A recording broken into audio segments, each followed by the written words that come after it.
What do tigers dream of when they take a little tiger snooze? Do they dream of mauling zebras or Halle Berry in her Catwoman suit? Welcome back to the podcast, ladies and gentlemen. My name is Jared Waters. I'm your host. The podcast is called One Man, One Tree, and a Hill. It's a podcast of being alone, about being alone with your own thoughts, and we're not alone with our own thoughts. We review the great episodes of One Tree Hill, and we interview marvelous people. We make a time capsule of thoughts, and we place it out there for the next generation, for the next generation, for the next generation.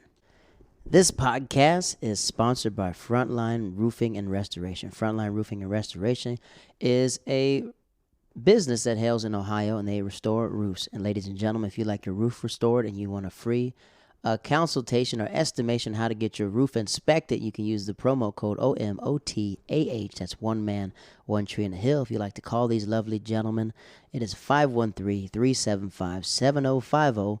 And the email is frontline.roof@gmail.com. And if you would like to go to their website, it's www.frontlineroofingohio.com. And ladies and gentlemen, let's get to these emails. A lot of emails asking me about our dear friend. A lot of emails. I think a lot of people, however they catch up on episodes, the emails are about different people. And shout out to all the people who've emailed me about why I haven't dropped any One Tree Hill episodes. Again, I humbly apologize for that. A lot of people ask me about Tara. Is she back in America? She is not back in America. She is working on getting a J1 or N1 visa. That's what she's looking for. She's trying to get a J1 N1 visa to come back and teach inside America. But it was amazing having her come onto the podcast. We recorded this podcast maybe in the start of the pandemic. It was like maybe the start of the pandemic is when we recorded it. And it was great. We had a really good time. A lot of emails about Miss Riley Lassen. Miss Riley Lassen, you can probably catch her on the radio. Now she's on the radio show. She just became a co-host on a radio show here in New York City, so that's amazing. And if you follow her on Instagram, if you want to see wherever she performs, just pop up and do that. And a lot of questions are still asking me about my friend Miss B. Miss B, she's still Orthodox. That's her religion. She really loves that. And she is still single. She's still single. She invited me to I think it was a poetry night that she invited me to this past week. But I'm doing stand-up all day, so it's really hard for me to get out and just, I don't like taking breaks at all. I don't like that. I don't like taking nights off. But those are the things. A lot of emails about my thoughts about what's happening in the world. And I appreciate you thinking that I got the answers. Let's start with Breonna Taylor. Last week we talked about Breonna Taylor's family settling a $12 million lawsuit. Now, when they settled that lawsuit, that was the writing on the wall letting me know that I already know the verdict is going to be there. And the reason, and then sometimes I'm trying to preface this the right way. Like, I knew what was going to happen. Being black in America, like, you know exactly what the verdict's going to be. You know exactly what the outcome is going to be. But I still had hope. But it's just like, man, like the freak. They penalized the cops for reckless endangerment instead of like killing a person. That's pretty much what they did. They pretty much, and I don't usually, I like playing clips. This is a time capsule of like, my life and for, people who ever find this. But, what's just effed up about the whole thing is just like her death. It's not going to go in vain, but it's going in vain. These cops pretty much said like, they lied about the whole case. They effed up the evidence. I'm going to play a small clip of the Reverend Al Sharpton. And, I have my views about Reverend Al Sharpton, but, this podcast isn't here to, demean other black people. So we're going to play a clip of what he has to say about Breonna Taylor's death. Here we go, folks. Breonna Taylor was taken. It does not address being a victim of being killed. The value of her life is not at all addressed in these charges. You could get endangerment if you shot in the air at nothing. You took a woman's life, a woman who was in no way should have even been in that situation because the person you were pursuing was not there. She committed no crime. Her only act that night was she went to bed that night and she is dead. The indictment does not address the life. When we say Black Lives Matter, this indictment says it does not matter. To say that we've given some indictment, which would be equivalent, again, if you fire it outside a house in the air, Breonna. It's freaking crazy, man. It's just freaking wild. Breonna Taylor's life mattered. This is the result of a disgrace and a abduction of justice in a criminal justice system that is racist. And the time of fundamental changes now is from Bernie Sanders, right? And the thing about it is now the wave is gone, right? The wave is gone in America where we're not forced to be inside anymore. And sometimes when the cameras aren't rolling, people don't care unless they physically can see it. You know, it turns out the cops don't have their body cams on. We can't see what happened, right? They kick open the door. No knock policy, meaning you can run it through the door. But like you're running at 12 o'clock in the morning, the freak do you think is going to happen, right? You know, I'm going to have black daughters, man. Like, I'm black. My kids are gonna be black. I gotta, you know, there's things you worry about, man. Sometimes you wonder, like, yo, what the freak is wrong with people hating my people, man? I ask myself, and the thing is, like, it's just, you know, I think Andre 3000 said, why do people, the darkest people, suffer the most in each and everywhere in the world? And that's true. Every country you go to, wherever the darkest people are, they're the lower class. And you know, prayers out for the family, but $12 million, you know, okay. That's a lot of money, but the taxpayers are paying that. You know, $12 million is never going to bring back her life and her dreams and stuff like that, an essential worker. You know, people just don't care about black women, man. It's freaking sad, man. It's effing sad. It's freaking tough. But, you know, prayers up to them. You know, it's just those moments where you just sit there and you're just wondering, like, you know, now it's going up in Louisville, you know. It's going to be going up, and, you know, F it. Riots are going to happen. I think it was Malcolm X that actually said this. This is Malcolm X. This is a Malcolm X quote. He's talking about black women. We're going to play that clip right now. Sorry if it's... The most respected person in America is the black woman. The most unprotected person in America is the black woman. The most neglected person in America is the black woman. I was saying that to... I don't want to bring it all to comedy, though, but I was saying that. I was talking to this female comic, and she was trying to tell me how hard it was to be a stand-up comic and how she has to do this and do this. And I said, now imagine if you were black. She just looked at me. I was like, you don't got to do twice as much stuff as a black comic has to do. Or a black female comic. Not even a black comic, a black female comic. Or the hoops that she has to jump into. Or if she says a curse word, they'll label her dirty and everything else. You know? But, you know, cameras are rolling. People start caring when the camera's rolling. And just prayers up for them, man. It's tough, man. It's just tough to just think about this, man. Because, you know, imagine if Breonna Taylor looks like some of my cousins look just like her. I forgot my cousin, Tamika Waters. I talked about her a couple podcasts ago. Like, it's something... She's in Brazil right now, and she was saying how the Brazilians were asking her about black Americans, and they're asking, like, why are you guys called African Americans if you guys don't know where you guys are in Africa? And she goes, we don't know. It's like so much culture has been ripped from us that we have to develop our own culture, right? And she goes, the Brazilian kids that she was teaching, they're so far removed of what America was. And they're like, black people are rich. They all look like Steve Harvey. And she was like, what? She's like, they got money to their ear and money on their phones. They're just watching World Star. And that's their view of black people, man. But it's rough seeing people that look like you suffering, man. That's rough. And if you're a black person and you don't feel that, it's tough. I was telling this comic, I was like, yeah, it's cool to go to Black Lives Matter rally. It's cool. It's good to use that as your background. But the freak are you doing for black people? And I'm not saying giving money, but like, what are you doing to actively stop racism? How do you have these microaggressions towards another black comedian? That's not right. But you know, who am I? What do I know? What do I know? You know, what the freak did I know? Good news. Tammy Dotson was switched up with Tammy Dotson. Tammy Dotson is, I would say, one of my mother's friends. We met her. I think we met her when we lived in Japan, and she just retired. 23 years inside the military. She retired from the Air Force as a lieutenant colonel. And I watched her retirement video because of COVID. She didn't want to have a traditional retirement ceremony, so she did it live. It's so funny when older people get on Facebook Live. What's up, Facebook? Hey, Facebook. But it was amazing. She talked about how it was serving her military and serving her country. And I just want to say congratulations, man, because that's dope. I love seeing, you know, in this dark world, you got to celebrate the positive people. And Tammy Dotson, she served 23 years. She takes off her ranks, and she took off her in her video. She's playing music, and she takes off her ranks. She folds up her jacket. She folds it up, closes the video. And like military people, they give up a lot, man. And I'll always make sure that we celebrate any accomplishment that any of my friends do, any promotions that they do. We gotta celebrate our armed forces, man. We gotta do that. That was Tammy Dotson. The good news of that. Kanye West, ladies and gentlemen. Yo, I read that article. So what I did was I read these Kanye, and I gotta admit, I'm a freaking Kanye dude, man. I was sad to say, man, but freaking he made College Dropout, man. He made College Dropout.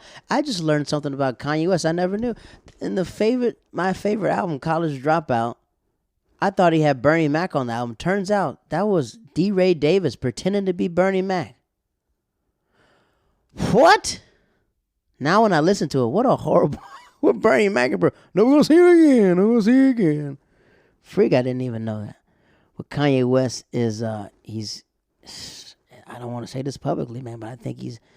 Dealing with your masters is crazy. That's what Michael Jackson and Prince did. As soon as they got their masters, something happened to them. So, I hope nothing happens with Kanye West. He dropped this snippet of this sample, and this was the hardest song. I'm going to let you hear this. This is a snippet.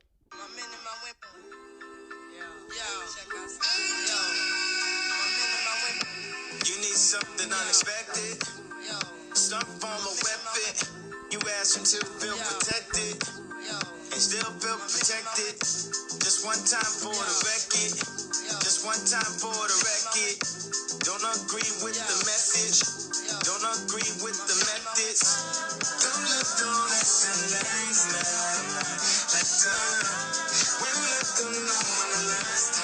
Tell me that ain't hard. Jeez Louise. Come on, let's play this again. Sorry, folks. Just one more time. The great Kanye West. Here we go.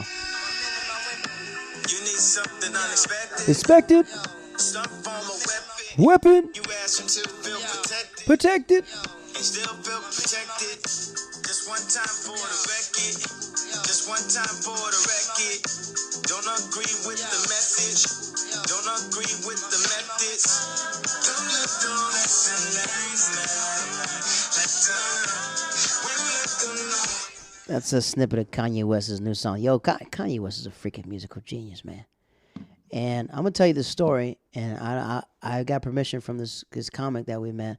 This comic that I was talking to, he went to Kanye West's Jesus is King, and he's connected by his manager. And they're sitting there and they're talking about Kanye West. And Kanye West has an intellectual think tank where all these geniuses of like different artists of different everything, they go there and say Kanye West was describing this city, and no one could understand because he was so far removed out of this genius stuff that they didn't understand what he was talking about. He's like creating a city. He bought 900,000 acres in Wyoming. He's building a city. He said where people won't be hungry anymore. He's talking about plants and everything else and how to make different type of bowls and stuff. I really think he's a genius. I think he's not misunderstood. We just don't know what he's thinking. I feel like it's effed up every time he does something. His wife says something to undermine him. Like, he's not on his medicine. Kanye's not on his medicine. Girl, sit down somewhere. And with all due respect, I know that's his wife, But freak, like every time he says something prolific, he's not on his medicines. Like, so is this the bipolar talking? Like, freak, like let yay be yay, man. But yeah. Hopefully Kanye West gets his masters. But the reason why I said this is because I read that he put his contract up there, and Kanye freaking renegotiated 3 different times to get a loan. You pretty much had a chance to buy his masters, and he didn't take it. So that's like on him for being like a knucklehead. Like, you had a chance to get your masters, and you negotiated 3 times, and you gave away your masters for a grip of money. And now he made all his money outside of music, and he has to get his masters back. He does have the rights to his masters for everything after Jesus. And who wants those albums? Like, they're good albums, but there's nothing. It's not like My Dark Twisted Fantasy is his greatest album. College Dropout. Late Registration. 808. Oh, my God. 808s and Heartbreak. That's my mother effing jam. That's my effing jam right there. Say You Will. I remember my boy Marcus Best. He got a girl pregnant in college. And it's his son now. His son's like 10 years old. But I remember he got her pregnant. And we drove to Virginia, listening to that song the whole way there. He was just depressed, sad. And we're just listening. Let me know. Do I still got time to grow? Things ain't always set in stone. Let me know, let me know. Seems like street lights flowing happen to be just like moments passing. Okay, so yeah, that's Kanye West. Other news. Shout out to my girl AD by the Sea, man. She's lacing me with all these jewels. A lot of people are seeing me on these streets and asking me where I got this Mr. Waters chain. AD by the Sea, we did a podcast together. We're going to drop her episode soon. I have so many episodes. We just have to drop them out soon. And how she's a jeweler. She's a jeweler. And she makes these custom jewels. We met in Japan maybe 20 years ago. But shout out to AD by the Sea. She's black and white. Just going to give you some preference of what she is. Good. So, shows for me. So what happens is, this is what I say about networking, and it's about the game of comedy. If you're not aware, we're in phase 5 of New York. We're pretty much, everything's open at 25% capacity, but comedy clubs will open up. October, comedy clubs are going to open up, but they have to be at 25% capacity, so that's maybe 10 people in the audience. So not a lot of people. Some clubs are used to having 10 people in the audience, but not a lot of people. A lot of comedy clubs can't sustain. So what's happening in New York City is every comedian now is putting on shows in parks, outdoors, everything else, and it's been so freaking fun. So freaking fun. Because now in life, especially me, I'm out in park shows, and it's the first time in a long time that every comedian in New York City is on the same playing field. We're all in the same swamp. You run into alligators you never seen before, old alligators that forgot the ways of the swamp but now are ready to get back into the swamp. So we're running into this swamp that we're all in, right? And what's happening inside this swamp is that since there's not a lot of shows, when you're on a comedy show, everyone's watching. I was doing this show, and this comedian, I'm not going to say, I don't have comedians that I look up to. Now, I'm inspired by my friends, but I don't look up to their success. My success is my success. But they're like people that help me out along the way that I cherish and appreciate. But this comic, he's talking to me, and he goes, are you on the show tonight? So what happens is Monday, I did this show at 6 o'clock, but so what happened was Sunday, let's go back there. We'll back it up to Sunday. So Sunday, I'm not booked on Sunday, but I'm booked on something later. So I go to the show at 1 o'clock. It's at 2 o'clock in the afternoon, very early show. This guy TJ and this girl Fawn, they run the show. And I go there, I'm not on the show, but I'm just going there to, just show my face and, just network. And it's all about, people support my show, I support theirs, So I go there, I'm chopping it up, and I meet this comic. I don't know him yet, but it is Dan. I meet this dude Dan. We're chopping it up, having a good time, hanging out with my dude Wilfred. And there's another classic comics. I'm letting them. They've had like years in the city, so they have a different bond. And I talk to the guys pretty much that I came up with. And I'm talking to Dan. I never met Dan before. And Dan goes, "You look so familiar." I was like, "Where have we crossed paths?" And he goes, "Oh, yes, you're the comic that was sitting in the rain in that picture where everyone's like, the rain is falling." He goes, "Dude, I was at that show. You did like 30 minutes in the rain." I was like, "Yes, I did, sir. Yes, I did." He goes, "Well, look, I got a show." And I was like, "Look, I got a show. Look, come to my show and visit it." So I go to a show Monday. And holy F, these boys they do a show in a classic car shop, right? So you're performing, and these Ferraris are behind you, these Beamers, these Bentleys, Beamer, Benz, or Bentleys are there, and mother effing Ray Lewis is there. Ray Lewis, 2-time Super Bowl champ, big Ray Lewis is there, and Derek Gaines, Mark Norman, Nimesh Patel. And these are like a very rich crowd. These are big ballers, right? And I'm a big baller, but these are some shot callers. This one dude goes, "I hope everyone's having a good time. I bought drinks for the whole house. Everybody get a drink on me." He brings shots. And I'm calculating and say, "Oh, this guy just dropped $7,000 on shots." Just to say, "Hey, man, I appreciate you guys." Just doing some big ballerness moves. So Ray Lewis goes over there. I was like, "Freak, let's go meet Ray Lewis." He goes, "Yeah." So I walk over. And I was like, "Yo, what's up, Mr. Lewis?" And we're Dan. And he's watching the football game. So you can see in his eyes, he's trying to say hi. But at the same time, he knows, like, look, I'm trying to watch the... And he goes, "Look, after the game, we'll chop it up." But I didn't have enough time after the game. Freaking, I worked, you know what I mean? So I was hanging out for a minute. But I was like, I'm going to try to get another show while I can. So I leave that show. But as I do that, it's about being a nice person. Sometimes this game is not about who can give you a spot. It's about, like, would you support a spot? Like, even if you're not I'm not on tonight. That tonight I'm not, I'm not telling jokes that night. That night things didn't fall for me the way I expected to fall. miscommunication. I didn't get on the show, but I went to this show to support it. I didn't expect to get on. I just supported. And he's like, and me and Danny just chopped it up. Like, yo, thanks for coming. I said, dude, no problem. He goes, hey, do the next one. You got dang right I will. Gas it up, Turbo. Turbo! Sorry, shout out to my dude, Steven Turbo. That's my spirit animal, Turbo. Right? Gas that up. Then Tuesday night comes. Tuesday, same thing. Supposed to do a show, guy, wrong date, whatever. I don't stress it. I don't get upset. I end up doing this corporate Zoom show, and I'm not opposed to doing Zoom shows. The money's good. I'll do it. It's not that hard. It's super easy to just do Zoom. And I this lady asked me to do it like pre-pandemic, and I just kept saying no. I was like, okay, I'll do it, no problem. So I do it, and then Wednesday's my show, our show, me and Matthew Aravello show. And shout out to everyone who listened to the podcast that came through, and we met for the first time. Trust me, I'm down to earth. We dapped it up, everything else. So if you don't know, before that, the reason why I came late was because, I'm still working, So, we had to do like a back to school night or whatever. And, nobody shows up but one person or doing via Zoom. So I have to get to Queens all the way from Harlem, right? So it takes me maybe 40 minutes to get there on a bus. And I tell Matthew's young, he's 20 years old, right? So there's a lot of things that I talk to him about. I guess I'm a mentor of him, but I don't want to big homie him. There's a lot of young comics that I talked to, because I remember starting when I was 18.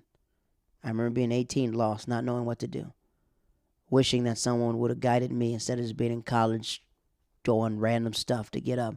Then I remember when I was 21, when I finally understood a little bit about stand-up. Then I remember 22, actually realizing, okay, this is what stand-up is. This is where I need to be. I need to be at clubs. I need to be doing open mics. I need to be doing this, right? Like, I need to be around the fire. So anytime I get around these young comedians, I never big homie them. I never make them feel like I'm better than them. I just have this time to say, yo, this is what I think. Try it. If it works, it works. So me and Matthew, Tuesday night. So we go to this show, Take It Outside Comedy. And we see this girl from SNL. She does a lot of impressions. It was funny because she had a really good set, but she did a Michael Jackson impression. And the impression, the punchline is within the bits. But she does an impression. And this black dude goes, oh, that don't sound like Michael. Who's she sounding like? She does that. And I was telling Matthew, he's young, and I see it in his eyes. He's just like, man, I could kill right now. Man, I'll freaking do 15 minutes and kill. I think I did that. And I said, the thing is, Matthew, and I'm not being disrespectful, nobody knows you, man. You're not out here. I'm out here. I was like, no, you're not out here. I said, because if I'm walking, I should be able to see you everywhere I'm going. That's why I'm out here. Right? And I'm telling him, I was like, look, I said, so I try to put him in situations where people can understand his name. I was, this is my friend Matthew. Yeah? And say something interesting about him so people can know this is something interesting that stands out about him. So he's chopping it up, and he makes the girl from SNL laugh because this lady was holding her baby, and they dropped the stroller, and the stroller falls down. I run to go get the stroller, and turns out another dude was holding the baby. She was just holding the blanket. So Matthew made a joke, like, dang, they didn't even care about the baby. And then she busts out laughing. And he has confidence, and I'm telling him, I was like, look, man, to get on this show, you have to show them that you're worth getting on the show. Think about these lineups they have. These lineups are the best in New York City. And if you think you're the best in New York City, you got to show people you're the best in New York City. When you're on a comedy show, you got to pop out. You got to stand out, man. And you got to be out here so people know your name. You might not know me, but you're going to know Jared Waters. That name sounds familiar. I've been seeing his name a lot. So, yeah. So Wednesday's our show, and I tell him, like, hey, I'm going to be late. I need you to set up the cameras. You set up everything else. I'm going to send a co-host to help you. Stefan goes. Stefan's there at 6:30 because he knows. He's from the Midwest. He knows you be punctual for a show, and he shows up 7 o'clock. And this is the third week in a row he showed up 7 o'clock, and I'm talking to Matthew. I said, look, man, don't tell me you're ready to get on and you can't take care of your own show. Don't tell me that you're ready to do this when you don't take pride in this. You can't show up late. And it's stuff that you would tell yourself as an excuse because, like, man, traffic. I was like, if you knew traffic was going to be late 3 weeks ago, you should be here before traffic. This is your show. Take pride in your show. I know I'm here with you and we run the show together, but you got to take pride in it, man. It just shows me that I can't leave the show and leave you in the hands because you'll let anything happen. He gets down a little bit. I was like, I got nothing but love for you, but I need to let him know that tough type of love to be like, look, Take advantage of it, man. My whole goal is for you to be like water, man. When I'm not there, you can still flow. So he's doing good, and we actually have a good show. It's a good show. Jessica Levin, she goes up, she does well, and then so Matthew, he's still young. He's like, let's give a guest spot. Let's give 5 minutes to somebody. And I tell him this. I said, look, you can't reward comics for showing up. You got to reward people for being in the swamp. If a comic was really wanting to be on the show, they would have been here at 6:30, 7 o'clock as soon as the show started, right? Because that's when we would have known who's not showed up yet, who can hop on the show. You can't feed people. Look at you. I said, you go to shows early. Do they put you on? Because no. He goes, people in my class, I said, you got to show you that they're hungry, man. You got to find a wolf. He goes, I'm a wolf. I said, nah, man, not yet. He is a wolf, though, but that's my guy. That's my guy. So when me and him host, it's magic because we have a rapport with each other, and we're friends. We like each other. So him and Stefan really don't know each other, so they're trying to get out bits. And at the end, now we get the ball rolling. James Goff from ABC, he comes through. He gets up. Then Athir Yakub, that's my girl. She does well. And then we just had a great show. But the guy who stole the show was Eric Branstein. Eric Branstein is a comic who's probably doing it for like 15 years, 15, 16 years. Hasn't got his break yet in the city. And this is probably, I truly appreciate this guy because I remember being in New York, like looking for spots, and he's always the guy to hit me up like, yo, Jared, I got a spot. Jared, do you want to get on? Jared, there's a show. Jared, there's a show. Jared, there's a show. And truth be told, I told him to do the show on the 23rd, but I forgot about it because I forgot to write it down. And he goes, we're still on for 23rd? And I was like, did we say we're on? And he goes, look. And I was like, oh, yeah, I did say. I was like, yeah. I said, look, I kind of overbooked the show, but the 30th, you're more than welcome to get on and rock out. And he goes, I'll just come by and see what the show is like. I was all right, good. And you can see him feeling it. He's seeing the opportunity in the crowd because we have older women there. Because I've been promoting the show to like Astoria group. So now all these just 50-year-old women are there. It's cool having him there, but he's there. And Eric goes up and he just freaking hits it. Bam, bam, bam, bam. I was freaking out. He's supposed to do 8 minutes. He did 15. And then my guy, Dwayne Murphy, we started out in college together. And he closed it out. So that was a show. And I love Dwayne. I love Dwayne. We've had our discrepancies in the past. I think it's because we were both young black comics in the same town. And we were, I have a different personality. He has a different personality. But over the years, we've grown to just love each other and realize distance made us love each other. And I told him, he hit me up. He goes, yo, I'm going to be in New York. Can I come to your spot? And I said, my N word, whenever I got a stage, you got a stage. I'm always putting my people on. Like, dude, I don't care. And I was thinking, just close it out. Do how much time you want. Do 20. I don't care, man. It's all love, man. I remember the trenches coming up with you in North Carolina, man, doing these hectic schedules and stuff. But it's an eye-opening, revealing when you look at how you developed as a person, right? As you develop as a person, I'll come back to that later. So Thursday, I didn't get on. Friday, I do the show in Staten Island. Peter Avello, Mike Bricks, very good dudes. And it's the first time I ever got on the Staten Island ferry. Turns out, dude, it's a free ferry. I went to go pay, and they told me the ferry is free. I would have been gone to Staten Island so many times to get on a ferry, 24 hours, just to get on the ferry. I'm about to start going. Beautiful seeing New York from the outside. You get to see the skyline. You get to see the Freedom Tower. I was there taking pictures, everything, man. So I do the show. Amazing show. I was supposed to close it out, but these two comics were dating, and they wanted to space out the jokes because all her jokes are about him and his jokes are about her, and cool. And I was like, I don't care. I'll bring some. I got some fire for everybody, baby. I got some fire for you too, Turbo. So after the show, me and Peter talked, and me and Peter, we came up together. We came up in the scene together. When I got here, he is one of the guys that. He's not jaded from the business, but he's a guy like me. He likes to call it how he sees it, right? And he said something to me. We spent like hours after the show. We spent hours together just walking on the. I walked to the memorial for on Staten Island. There's a memorial of letters of all these firemen who died, and there's flowers there.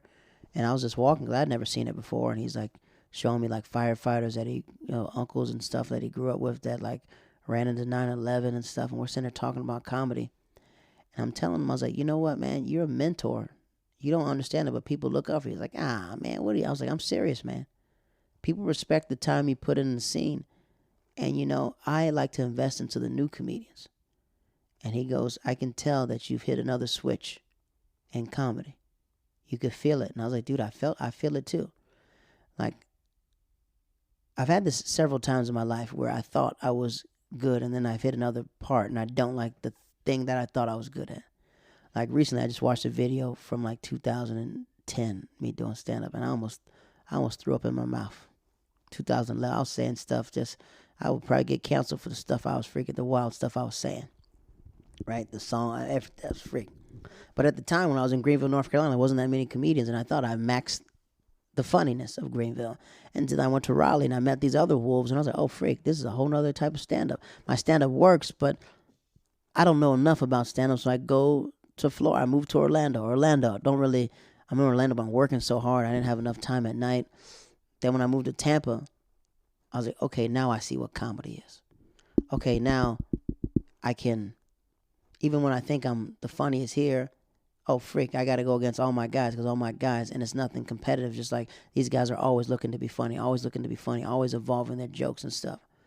So when I moved to New York, the jokes I was doing in Tampa, I had to learn another switch because I was slow paced. I did a lot of misdirections and big, giant stories, and it's hard to tell a big, giant story when you only have 2 minutes to make somebody laugh at an open mic. And I'm like, freak, I got to change my act. So then I started hitting faster, right?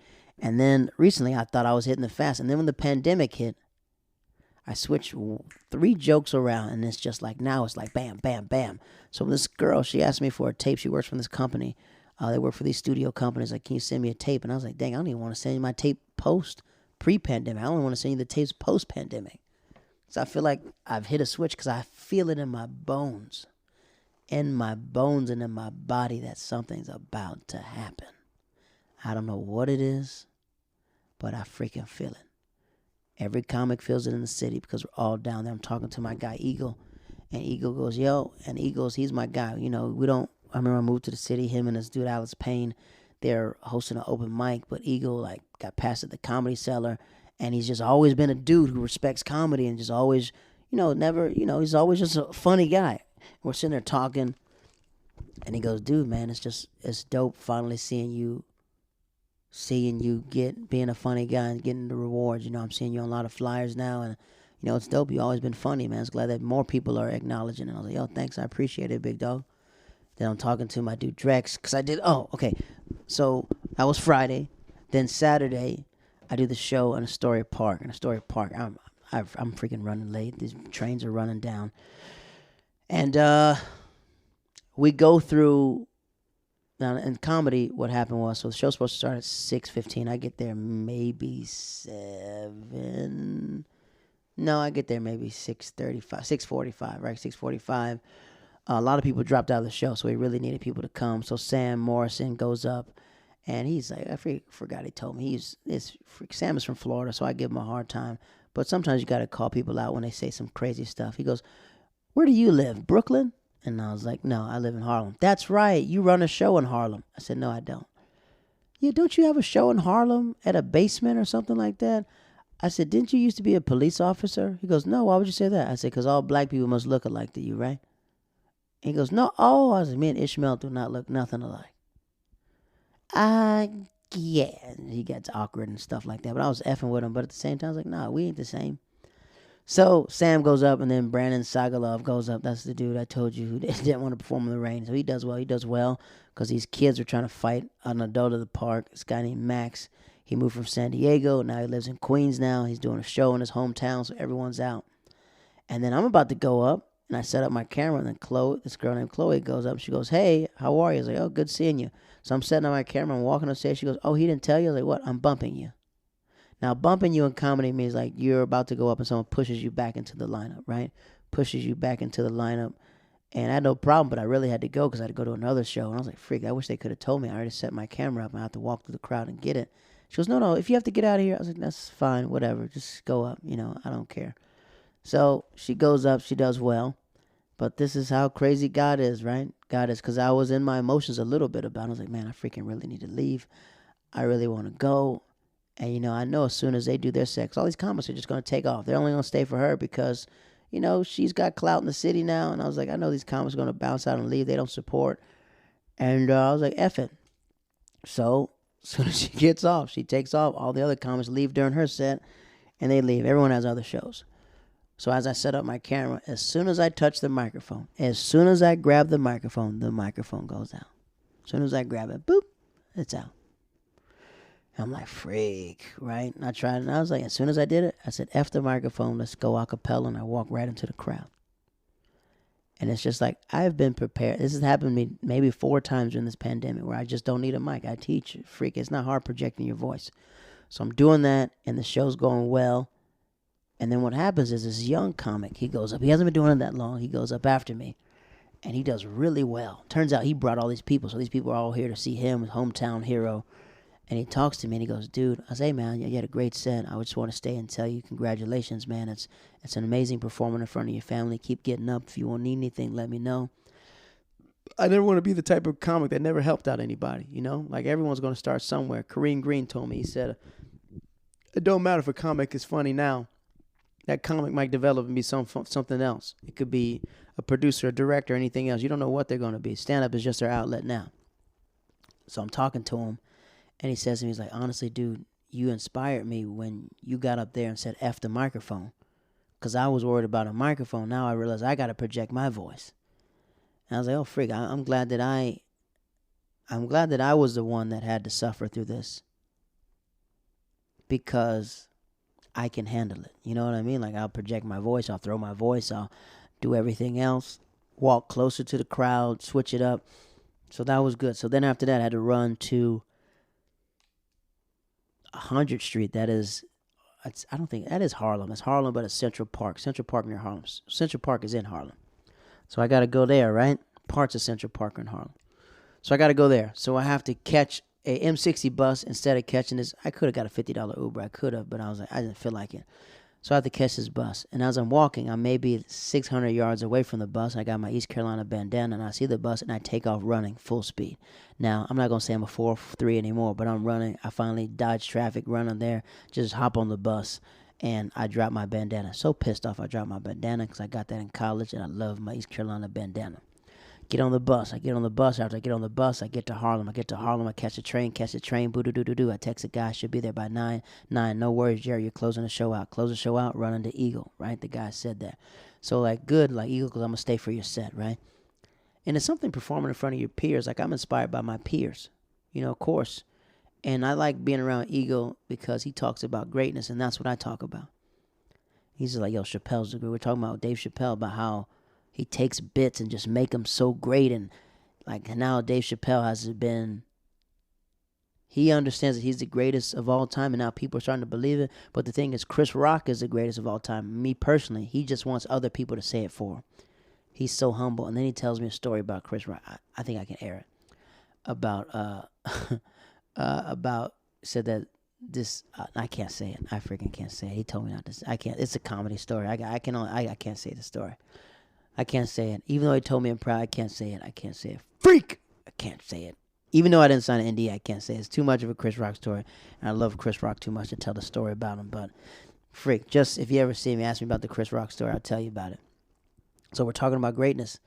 And then I was like, hey, man, if you and your lady want to double date me and mine, we can go bowling. We're not that competitive. He goes, me and my girl are competitive. I was like, well, me and my lady are competitive too. So, you know. But it's just dope being around people, man. I remember doing mics and stuff with him and just seeing him where he is and seeing where I'm at. I'm talking to Drex.